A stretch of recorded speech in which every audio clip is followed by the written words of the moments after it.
स्वर्णिम जन जागरूकता माह कार्यक्रम में मैं सृष्टि गुप्ता देखने वाले आप सभी दर्शकों का हार्दिक स्वागत एवं अभिनंदन करती हूं। जैसा कि आप सभी जानते होंगे, वेद फाउंडेशन में कल दिनांक 16 जनवरी से स्वर्णिम जन जागरूकता माह कार्यक्रम का शुभारंभ हो चुका है। इस कार्यक्रम के पहले दिन में हमने आपको उन थेरेपी के बारे में बताई थी जो विशेष रूप से उन बच्चों के लिए थी जो बच्चे अपनी गर्दन को नहीं रोक पाते या गर्दन को उठाकर संभाल नहीं पाते हैं। इसी क्रम को आगे बढ़ाते हुए आज हम आपको दिखाएंगे उस थेरेपी को जो विशेष रूप से उन बच्चों को समर्पित है जो बच्चे सही तरीके से सिटिंग नहीं कर पाते, अर्थात जो बच्चे सही से बैठ नहीं पाते हैं और उनको बैठने के लिए किसी भी सहारे की जरूरत पड़ती है। तो आज ये कार्यक्रम हम शुरू करते हैं। आज इस कार्यक्रम में हम आपको मिलवाएंगे डॉक्टर वैभव द्विवेदी से। डॉक्टर वैभव द्विवेदी वेद फाउंडेशन के सीनियर थेरेपिस्ट हैं जो डॉक्टर वेद राजपूत के मार्गदर्शन में बच्चों की थेरेपी करवा रहे हैं। आज जब हम ये जो कार्यक्रम है वो पूरी तरह से, जैसा हमने बताया आपको, यह पूरी तरह से उन बच्चों को समर्पित है जो बच्चे सिटिंग नहीं कर पाते हैं। तो आशा करते हैं कि शुरू से लेकर अंत तक आप हमारे साथ जुड़े रहेंगे और जिसके भी परिवार में ऐसे बच्चे हैं जिनको सेरेब्रल पाल्सी की समस्या है, उनके बच्चे सिटिंग नहीं कर पाते, तो घर बैठे वर्चुअल थेरेपी के माध्यम से आप सीख सकते हैं कि आप अपने घर पे ऐसी कौन-कौन सी एक्सरसाइज बच्चों को करवा सकते हैं जिनसे उनमें सिटिंग आएगी। तो चलिए चलते हैं डॉक्टर वैभव द्विवेदी से, जानते हैं कि हम घर बैठे कौन-कौन सी एक्सरसाइज सीख सकते हैं जिनमें बच्चों की सिटिंग में मदद मिले। एक बात आपको हम बताते चलें कि जब भी आप घर पे अपने बच्चों की थेरेपी करा रहे हैं या ऑनलाइन के माध्यम से, वर्चुअल थेरेपी के माध्यम से अगर आप थेरेपी सीख रहे हैं, तो जब भी बच्चों को घर पे थेरेपी कराएं तो कोशिश करें कि किसी प्रशिक्षित थेरेपिस्ट के मार्गदर्शन में ही थेरेपी कराएं। तो चलिए आज का कार्यक्रम शुरू करते हैं और आज का हमारा कार्यक्रम का सेशन है सिटिंग थेरेपी। अभी जो हम आपको दिखाने जा रहे हैं वो है बच्चे का असेसमेंट। असेसमेंट क्यों जरूरी होता है? जैसा कि हमने आपको कल बताया था, किसी भी बच्चे की थेरेपी शुरू करने से पहले हम बच्चे का असेसमेंट करते हैं। हम जब बच्चे की सिटिंग थेरेपी कराएंगे तो उसके असेसमेंट में सबसे पहले हम यह देखेंगे कि बच्चे की हियरिंग सही है या नहीं, बच्चा सही तरीके से सुन पा रहा है या नहीं, बच्चा सही तरीके से देख पा रहा है या नहीं, बच्चा अपनी गर्दन को चारों तरफ घुमाता है या नहीं,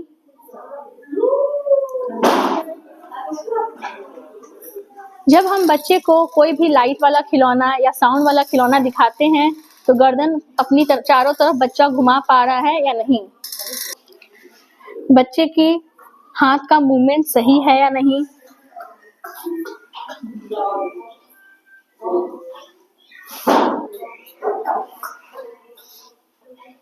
जब हम बच्चे को पेट के बल लेटाते हैं तो बच्चा अपनी गर्दन को ऊपर उठाकर देखता है या नहीं, बच्चा आगे खिसकता है या नहीं, या बच्चा पूरी तरह से पलट पा रहा है या नहीं।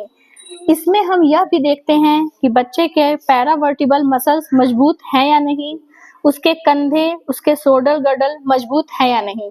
जब बच्चे की सभी चीजें मजबूत होती हैं तो असेसमेंट खत्म करने के बाद हम थेरेपी शुरू कराते हैं। जो थेरेपी आपके सामने कराई जा रही है उसको हम बोलते हैं टमी टाइम थेरेपी, जिसमें हम हैंड वेट बियरिंग एक्सरसाइज भी इसको बोलते हैं।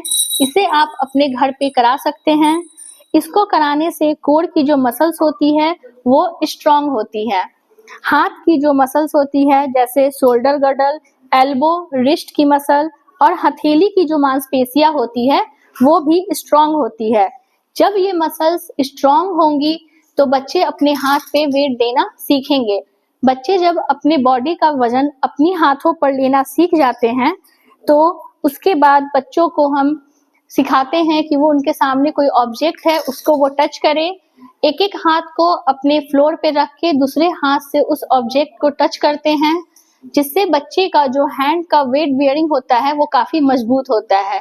इसलिए टमी टाइम पोजीशन में हाथों का जो वेट बियरिंग एक्सरसाइज होता है वो काफी लाभदायक होता है।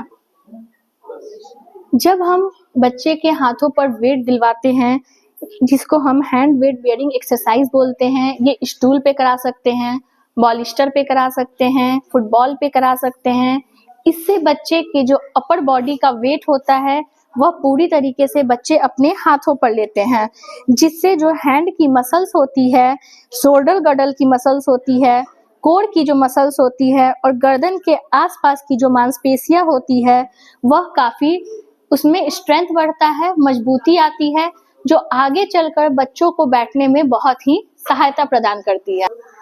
जैसा कि हमने आपको बताया था, स्टूल पे बच्चे को लेटाकर उसके हाथों पर उनके शरीर का जब हम वजन देते हैं तो उनसे बच्चों के हाथों की जो मांसपेशियां होती है वो मजबूत होती है, बच्चों की जो कोर की मसल्स होती है वो भी काफी स्ट्रांग होती है।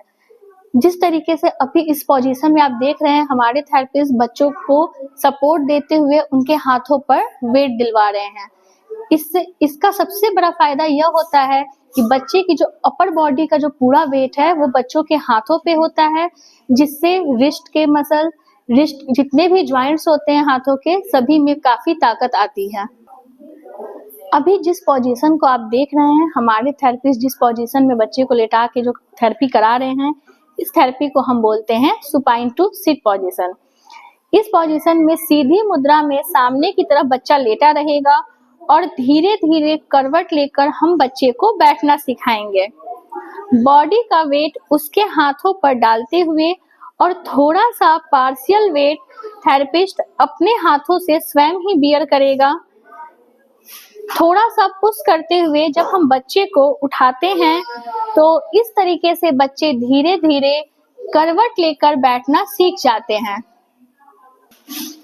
एक बार फिर से हम आपको दिखाते हैं इस एक्सरसाइज को, जिसे हम बोलते हैं सुपाइन टू सिट पोजीशन।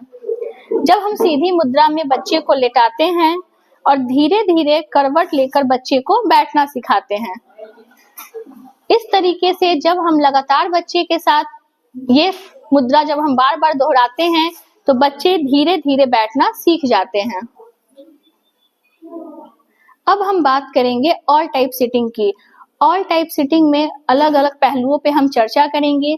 सबसे पहले आता है स्क्वैटिंग। स्क्वैटिंग में भी अलग अलग प्रकार होते हैं, अलग अलग टाइप होती हैं। सबसे पहले जो आप मुद्रा देख रहे हैं उसमें हम बच्चे को स्क्वैटिंग पोजीशन में बैठाकर आगे फुटबॉल रखकर उनके दोनों हाथों को फुटबॉल पे रखकर होल्ड कराएंगे।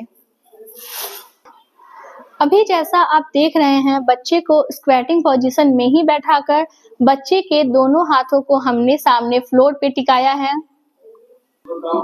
ये हमारा तीसरा स्टेप है, जिसमें स्क्वैटिंग पोजीशन में बैठाकर दोनों हाथों को हम घुटने के दोनों पैरों के दोनों तरफ हाथों को टिकाते हैं। स्क्वैटिंग खासकर उन बच्चों को कराई जाती है जिनके पैरों की मांसपेशियां बहुत ज्यादा टाइट होती है। जो बच्चे खड़े होने पर अपनी एड़ी को उठा लेते हैं, स्क्वैटिंग कराने से उनको बहुत फायदा मिलता है। उनकी जो गैस्ट्रोनेमियस मसल्स होती है, जो बहुत ज्यादा टाइट होती है, उसमें रिलैक्स मिलता है और उस मसल्स का जो रेंज ऑफ मोशन होता है वो भी बहुत इंक्रीज होता है। अभी आप जिस पोजीशन को देखने जा रहे हैं उसे हम कहते हैं लॉन्ग सिटिंग। लॉन्ग सिटिंग में दोनों पैरों को फैलाकर आगे लंबा करके रखा जाता है। इससे सेंटर ऑफ ग्रेविटी बच्चे को ज्यादा मिलती है। सेंटर ऑफ ग्रेविटी से मतलब होता है, जैसे अगर हम सेंटर ऑफ ग्रेविटी को एक्सप्लेन करें तो अगर आप एक पैर पे खड़े होते हैं तो आपको सेंटर ऑफ ग्रेविटी कम मिलेगा, जिससे आपको खड़े होने में और बैलेंस बनाने में थोड़ा मुश्किल आएगा। लेकिन अगर आप दोनों पैरों को खड़ा रखते हैं जमीन पे या फिर फैला कर खड़े होते हैं तो सेंटर ऑफ ग्रेविटी आपको ज्यादा मिलता है, जिससे आप बैलेंस बनाकर अच्छे से खड़े हो सकते हैं। जब हम बच्चे को लॉन्ग सिटिंग पोजीशन में बैठाते हैं तो बच्चे को भी सेंटर ऑफ ग्रेविटी ज्यादा मिलता है, जिससे बच्चे बैलेंस काफी देर तक बना पाते हैं और इस पोजीशन में वो काफी देर तक सिटिंग कर पाते हैं। अभी आपके सामने हमारे थेरेपिस्ट जो पोजीशन कराने जा रहे हैं उसे हम बोलते हैं cross leg sitting. Cross leg sitting रोजमर्रा की जिंदगी में यूज किए जाने वाली सिटिंग होती है। नियमित तौर पे देखा जाता है कि जब एक समान व्यक्ति भी खाना खाने बैठता है तो वो क्रॉस लेग सिटिंग में ही बैठता है। क्रॉस लेग सिटिंग सिखाना बच्चों को बहुत ज्यादा जरूरी होता है क्योंकि ये रोजमर्रा की जिंदगी में यूज की जाने वाले पोजीशंस होते हैं। क्रॉस लेग सिटिंग में बैठाने से बच्चों की जो कोर की मसल्स होती है, पेल्विक गर्डल की जो मसल्स होती है और खास करके पैरावर्टिबल मसल्स जो होती है उसमें स्ट्रेंथ काफी ज्यादा बढ़ती है, उसमें पावर आती है। क्रॉस लेग सिटिंग में जब हम बच्चे को बैठाते हैं, जैसा अभी आपने देखा, बच्चे को हाथ आगे करके हम उनको बैलेंस बनाते हैं, फिर क्रॉस लेग सिटिंग में ही बैठाकर बच्चे के हाथ को दोनों तरफ करके हम इस तरीके से बच्चे को बैलेंस बनाते हैं ताकि वो इस पोजीशन को जल्दी से जल्दी एक्सेप्ट करे और इस पोजीशन में देर तक बैलेंस बनाकर बैठ सके। इसके बाद जिस सिटिंग से हम आपको परिचित कराने जा रहे हैं उसे कहते हैं साइड सिटिंग। जैसा कि आप देख रहे हैं, हमारे थेरेपिस्ट अभी बच्चे को जिस पोजीशन में बैठाए हैं उस पोजीशन को हम कहते हैं साइड सिटिंग। इसमें बच्चे का एक पैर पूरी तरीके से खुला है और दूसरे पैर को फोल्ड करके हमने हथेलियों को ग्राउंड पे टिकाया है और इस पोजीशन में बच्चे को बैठाया है। अभी जो पोजीशन आप देख रहे हैं उस पोजीशन को हम कहते हैं साइड सिटिंग पोजीशन।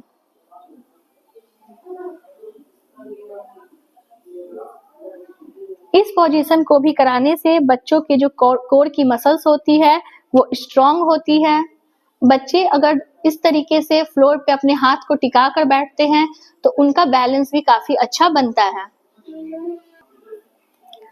अभी हमारे थेरेपिस्ट आपके सामने जो सेटिंग कराने जा रहे हैं उसे हम पद्मासन के नाम से जानते हैं। पद्मासन खास करके उन बच्चों को कराया जाता है जिन बच्चों को खड़ा करने वक्त वो अपने पैरों को आपस में सटा लेते हैं। उनके लिए खास करके ये एक्सरसाइज बनी है। इनकी मीडियल हैमस्ट्रिंग बहुत टाइट होती है इन बच्चों की, या फिर हम यह कह सकते हैं कि जिन बच्चों की जो अडक्टर मसल्स होती है वो बहुत ज्यादा टाइट होती है, उन बच्चों के लिए ही ये सिटिंग बनी है। इस सिटिंग में बैठाने से बच्चों को काफी रिलैक्स मिलता है, उनको बहुत ज्यादा फायदा मिलता है। अभी जो आप सिटिंग देखेंगे उसे हम रिंग सिटिंग के नाम से जानते हैं। रिंग, जैसा कि आपको नाम से ही पता चल रहा होगा, एक गोल घेरा।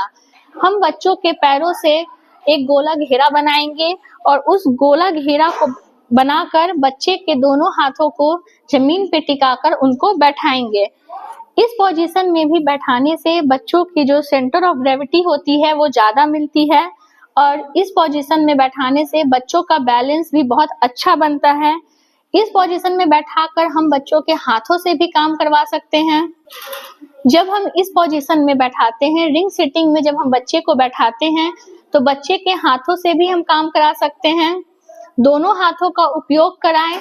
इस पोजीशन में बैठ के जब बच्चे खेल खेल में काम को करते हैं तो उनका पूरा कंसंट्रेशन उस खेल पे होता है, उस सिटिंग को वो एंजॉय भी करते हैं और इस तरीके से बैलेंस को काफी लंबे समय तक बना कर बैठते हैं। यह सिटिंग जो बच्चे नहीं ठीक से बैठ पाते उनके लिए बहुत ही महत्वपूर्ण सिटिंग है। अभी हमारे थेरेपिस्ट आपके सामने जो सिटिंग के अगले पोजीशन को दिखाने जा रहे हैं उसे हम साइड लाइन सिटिंग के नाम से जानते हैं। साइड लाइन सिटिंग कोर की मसल्स को बहुत ज्यादा स्ट्रॉन्ग करती है।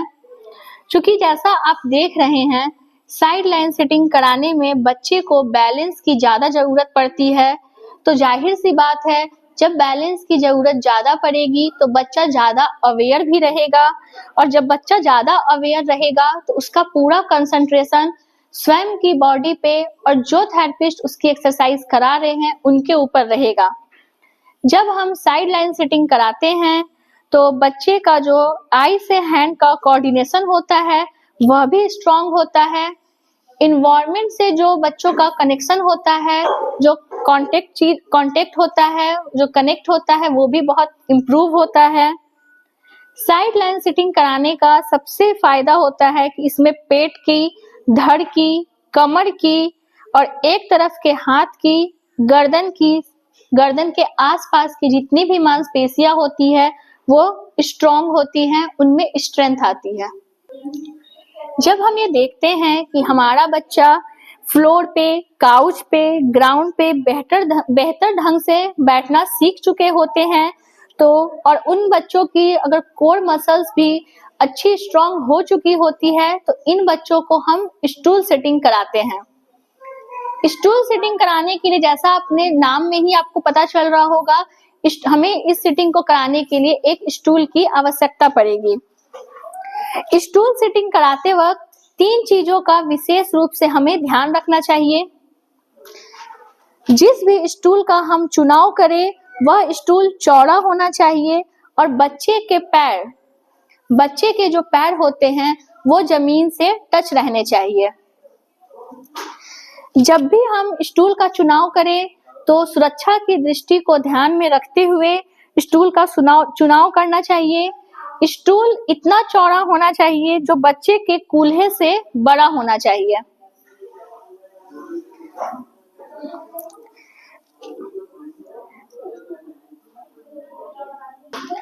जब हम बच्चे को स्टूल सिटिंग कराते हैं तो बच्चे के हाथ में कोई खिलौना दे दे या आई लेवल पे कोई खिलौना रखें, कोई सामान रखेंगे, तो बच्चा खेल खेल में इस अपना जितना भी उनका कंसंट्रेशन होगा वो उस खिलौने पे होगा और बच्चा इस सिटिंग को काफी लंबे समय तक मेंटेन करके रख सकेगा।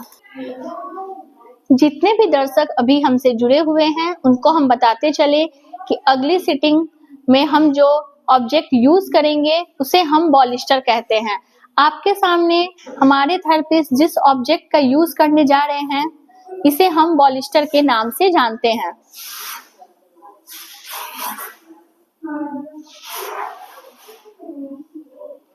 बॉलिस्टर पर जब हम बच्चे को थेरेपी कराते हैं तो सेंटर ऑफ ग्रेविटी वो काफी बेहतर मेंटेन करता है।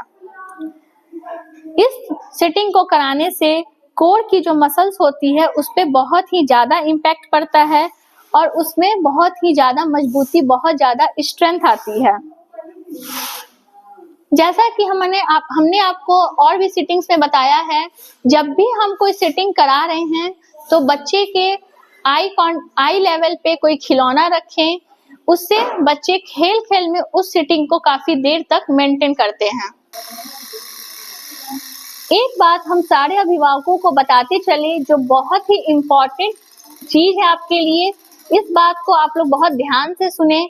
जब भी हम कोई भी सिटिंग, किसी भी पोजीशन में बच्चे को सिटिंग कराते हैं तो विशेष रूप से इस बात का ध्यान रखें कि उसके आई लेवल पे कोई ना कोई खिलौना, कोई ऑब्जेक्ट, किसी भी लाइट वाले टॉय हो, साउंड वाले टॉय हो, उसे जरूर दें। अगर बच्चा सिटिंग करने वक्त अपनी गर्दन को संभाल कर रखता है तो आप यह देखेंगे कि वह बच्चा बहुत ही लंबे समय तक सिटिंग कर पाता है। अगर उस बच्चे ने अपनी गर्दन को आगे झुकाया या अपनी गर्दन को इधर व उधर झुका लेता है, उसके पूरे शरीर का बैलेंस बिगड़ जाता है और वह बच्चा गिर सकता है, उसका संतुलन बिगड़ सकता है। अगर हम बच्चे की सिटिंग को लंबे समय तक मेंटेन नहीं करवा पाएंगे, अगर हम उनको खिलौना नहीं देंगे, वो मेंटेन नहीं कर पाएंगे, तो बच्चा अपना संतुलन खोकर बार बार गिरेगा। बार बार गिरने से बच्चे की जो सिटिंग होती है उसमें इम्प्रूवमेंट नहीं आएगा और आपके बच्चे हो सकता है आपके बच्चे में सिटिंग की प्रॉब्लम बनी रहे। बॉलिस्टर का ही यूज करते हुए हम अपनी अगले सिटिंग को दिखाएंगे आपके सामने। बॉलिस्टर के ऊपर बच्चे को बैठा दे और उनके दोनों पैरों को बॉलिस्टर के अगल बगल फैला कर रखे और हाथों को बॉलिस्टर के ऊपर टिका कर रखे। इस पोजीशन को भी मेंटेन करने से बच्चे के अगर पैरों की मसल्स या फिर जो थाई के पास की जो मसल्स होती हैं अगर वो टाइट है उसमें भी रिलैक्स मिलता है और इस पोजीशन में बैठाने से बच्चे अपने हाथों के ऊपर वेट लेकर बैठते हैं तो एक अच्छा बैलेंस बना पाते हैं। जैसा कि हमने आपको पहले भी बताया है, अभी हम बच्चे को जिस पोजीशन में बैठाने जा रहे हैं उसे हम क्रॉस लेग सिटिंग बोलते हैं। क्रॉस लेग सिटिंग के बारे में हमने आपको पहले भी अवगत कराया है। क्रॉस लेग सिटिंग में ही बैठाकर बच्चे को आप फुटबॉल दे सकते हैं। पालथी मारकर बच्चे को बैठा दें और बच्चे को फुटबॉल दें। एक चीज का अभिभावक विशेष रूप से ध्यान रखे कि यह थेरेपी हम उन्हीं बच्चों में करा सकते हैं, यह सिटिंग उन्हीं बच्चों को करा सकते हैं जब आप यह एश्योर हो जाएं कि हमारा बच्चा 50% से ज्यादा बैठना सीख चुका है, क्योंकि जो फुटबॉल होती है वो मूवेबल होती है, फुटबॉल इधर उधर मूव करती है।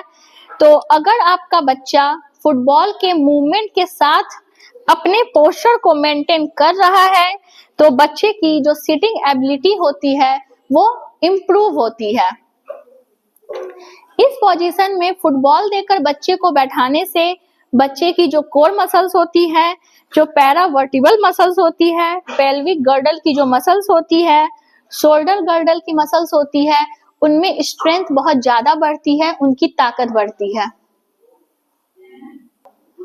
बच्चों की सिटिंग इम्प्रूवमेंट के लिए कुछ विशेष प्रकार की चेयर भी बनाई जाती है, जैसा कि अभी आपके सामने हम जिस इक्विपमेंट्स को दिखा रहे हैं उसे हम बोलते हैं कॉर्नर चेयर।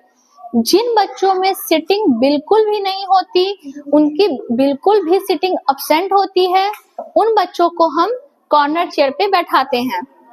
एक बात का विशेष रूप से ध्यान रखें, यदि आपका बच्चा थोड़ा बड़ा है और उसकी सिटिंग नहीं है तो कॉर्नर चेयर पे बैठा के इस तरीके से बच्चों के पैरों को नीचे रख देते हैं, हाँ, और उनके हाथों को टिका देते हैं।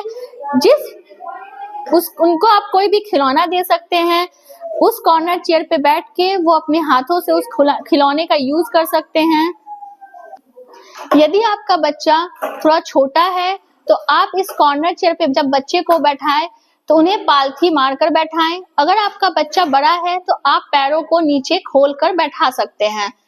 कॉर्नर चेयर पे बैठाकर आप अपने बच्चे को खाना खिलाएं, उनसे बात करें, बच्चे को टीवी दिखाएं, बच्चे को कोई खिलौना, कोई भी ऑब्जेक्ट जिसे बच्चा अट्रैक्ट हो उसे आप दिखा सकते हैं। एक बात का विशेष रूप से ध्यान रखें कि जब आप बच्चे को कॉर्नर चेयर पे बैठा रहे हैं तो 15 से 20 मिनट से ज्यादा बच्चे को इस पोजीशन में कॉर्नर चेयर पे सिटिंग ना कराएं। इससे होता क्या है कि बच्चा अगर बहुत लंबे समय तक कॉर्नर चेयर पे बैठेगा तो उसमें चिड़चिड़ापन आ सकता है, उसमें बिहेवियर इशू आ सकता है। तो बच्चे को 15 से 20 मिनट ही इस चेयर पे बैठाएं। दिन में आप 2 बार, 3 बार, 4 बार बच्चे को बैठा सकते हैं, लेकिन 15 से 20 मिनट का ही टाइम ड्यूरेशन रखें, उससे ज्यादा ना रखें। अभी जिस इक्विपमेंट्स को हम आपके सामने दिखा रहे हैं इसे हम सीपी चेयर के नाम से जानते हैं। जिन बच्चों में पार्शियली सिटिंग आ चुकी होती है, जैसा हमने आपको बताया था, जिन बच्चों में बिल्कुल भी सिटिंग नहीं है उनको हम कॉर्नर चेयर पे बैठाते हैं। जिन बच्चों में पार्शियल सिटिंग आ चुकी होती है उन बच्चों के लिए हम सीपी चेयर का उपयोग करते हैं। अभी आप देखेंगे हमारे थेरेपिस्ट सीपी चेयर पे बच्चे को बैठाने जा रहे हैं। जैसा हमने आपको बताया, अगर आपके बच्चे में पार्शियल सिटिंग आ चुकी है तो आप सीपी चेयर का उपयोग कर सकते हैं। सीपी चेयर पे भी जैसा कि हमने आपको बताया, जैसे आप कॉर्नर चेयर पे बैठ के बच्चे को खाना खिला सकते हैं, टीवी दिखा सकते हैं, उनसे बातें कर सकते हैं, उनके सामने कोई खिलौने दिखा सकते हैं या उनके हाथों से कोई काम करा सकते हैं। सेम इसी तरीके से सीपी चेयर पे जब हम अपने बच्चे को बैठाएंगे तो सीपी चेयर पे भी बैठा के आप उनको खाना खिलाएं, उन्हें टीवी दिखाएं, उन्हें अलग अलग तरह की एक्टिविटी कराएं, उनके हाथों से काम करवाएं। अगर हम कोई खिलौने देते हैं बच्चों को, बच्चे अपने हाथों का यूज करके उन खिलौनों से खेल रहे हैं तो बच्चे खेल खेल में ही बैठना सीखेंगे और उस सीपी चेयर पे बैठकर अपनी पोजीशन को मेंटेन रखेंगे। जब हम सीपी चेयर पे बच्चे को बैठाते हैं तो बच्चे की जो कोर की मसल्स होती है, हैंड की मसल्स होती है और जो शोल्डर की मसल्स होती है वो भी स्ट्रांग होती है। जब हम सीपी चेयर पे या फिर कॉर्नर चेयर पे बच्चे को बैठाते हैं तो जो बच्चे के पैरावर्टिबल मसल्स होती है, पीठ की मसल्स होती है, ट्रंक की जो मसल्स होती है, उनको काफी सपोर्ट मिलता है। अभी जो ऑब्जेक्ट हम आपके सामने दिखा रहे हैं इसे हम कहते हैं gym ball. Gym ball exercise हर तरह के सीपी बच्चों के लिए बहुत ही मस्ट है। जिम बॉल पे जब हम बच्चों को सिटिंग कराते हैं तो बच्चे अपना बैलेंस स्वयं से बनाने की कोशिश करते हैं। एक चीज का विशेष रूप से ध्यान रखें कि जब हम जिम बॉल पे बच्चों को करा रहे हैं तो जब बच्चे अपने शरीर का पूरा बैलेंस खुद से बनाते हैं और अपने बॉडी को लेकर अवेयर रहते हैं। एक चीज का अभिभावक विशेष रूप से ध्यान रखे कि जब हम जिम बॉल पे बच्चों को सेटिंग कराएंगे तो सामने कोई मिरर रख दें या फिर पेरेंट्स खड़े हो और उनको इंगेज रखे ताकि बच्चे अपना 100% दे सके। जब हम कोई भी सामने मिरर ऑब्जेक्ट या टॉय देते हैं बच्चे को तो बच्चे उस पे 100% कंसंट्रेट रहते हैं और अवेयर रहते हैं। जिम बॉल पर एक्सरसाइज कराने से बच्चे की जो साइड मसल्स होती है, कोर की मसल्स होती है, पैरावर्टिबल्स मसल्स होती है, जो ट्रंक की मसल्स होती है, पेल्विक गडल की मसल्स होती हैं, उनमें बहुत ही तेजी से स्ट्रेंथ आता है, उनमें बहुत तेजी से मजबूती आती है। सभी अभिभावक विशेष रूप से ध्यान दें, जो थेरेपिस्ट हमारे अभी आपको दिखाने जा रहे हैं एक्सरसाइज, उसे हम प्ले ओरिएंटेड एक्सरसाइज कहते हैं। इसे आप अपने घर पे बच्चों के साथ खेल खेल में करा सकते हैं। बहुत से बच्चे ऐसे होते हैं जो थेरेपी नहीं कराना चाहते हैं, जो थेरेपिस्टों से कोऑपरेट नहीं करते हैं, रोते हैं, चिड़चिड़े हो जाते हैं, तो आप इन प्ले ओरिएंटेड एक्सरसाइज जो प्ले बेसिस एक्सरसाइज होती है उसे आप अपने घर पे खेल खेल में बच्चों से करा सकते हैं। बच्चों को ऐसा महसूस होगा कि उनके साथ खेला जा रहा है और खेल खेल में उनकी थेरेपी भी होती रहेगी। सभी अभिभावकों को बताते चलिए कि जितनी भी एक्सरसाइज, सिटिंग की एक्सरसाइज हमने आपको बताई है या फिर कल नेक की एक्सरसाइज हमने आपको बताई थी, अभिभावक विशेष रूप से इस बात का ध्यान दें कि जो भी एक्सरसाइज आपको बताई जा रही है वो किसी प्रशिक्षित थेरेपिस्ट के मार्गदर्शन में ही करें। ऐसा ना हो कि अनुभव की कमी होने के कारण अगर आप थेरेपी को स्वयं से बिना किसी प्रशिक्षित थेरेपिस्ट के मार्गदर्शन के बिना घर पे कराएंगे तो हो सकता है कि आपके बच्चे के मसल्स में खिंचाव आ जाए, बच्चे की प्रॉब्लम्स बढ़ जाए। अभी जो थेरेपी आपको दिखाई जा रही है वो प्ले ओरिएंटेड एक्सरसाइज कहते हैं इसको। प्ले यानी कि खेल खेल में थेरेपी करना। बच्चे को ऐसा महसूस ही नहीं होगा कि उनकी थेरेपी कराई जा रही है, उनकी कोई कसरत कराई जा रही है, और खेल खेल में वो इस तरीके से उस चीज को एंजॉय भी करेंगे और अपने सिटिंग को काफी लंबे समय तक बना कर रखेंगे। आप सभी का बहुत बहुत धन्यवाद हमसे जुड़ने के लिए। मैं सृष्टि गुप्ता आप सभी लोगों से इजाजत लेती हूँ और आज के इस सेशन को यहीं पे समाप्त करती हूँ। कल आपसे हम फिर एक नए विषय के साथ, एक रोचक विषय के साथ आपसे फिर से जुड़ेंगे। जैसा कि हमने आपसे वादा किया है, महाकुंभ महोत्सव में हम पूरे 1 महीने हर दिन, हर एक नए दिन एक नए विषय के साथ आपसे जुड़ेंगे। शुरू से लेके अंत तक हमसे जुड़ने के लिए आप सभी लोगों का बहुत बहुत धन्यवाद। जितने भी जो विषय है, जो भी हमारे रोचक विषय हैं जो हम आपके सामने लाएंगे, वो हमारे YouTube चैनल फिजियो वेद वर्ल्ड पर शाम को 5 बजे प्रसारण आपको मिलेगा और अपने वादे को हम रोज निभाएंगे। इसी वादे के साथ आपसे हम कल फिर से जुड़ेंगे। तब तक आप सभी को मेरा धन्यवाद। नमस्कार।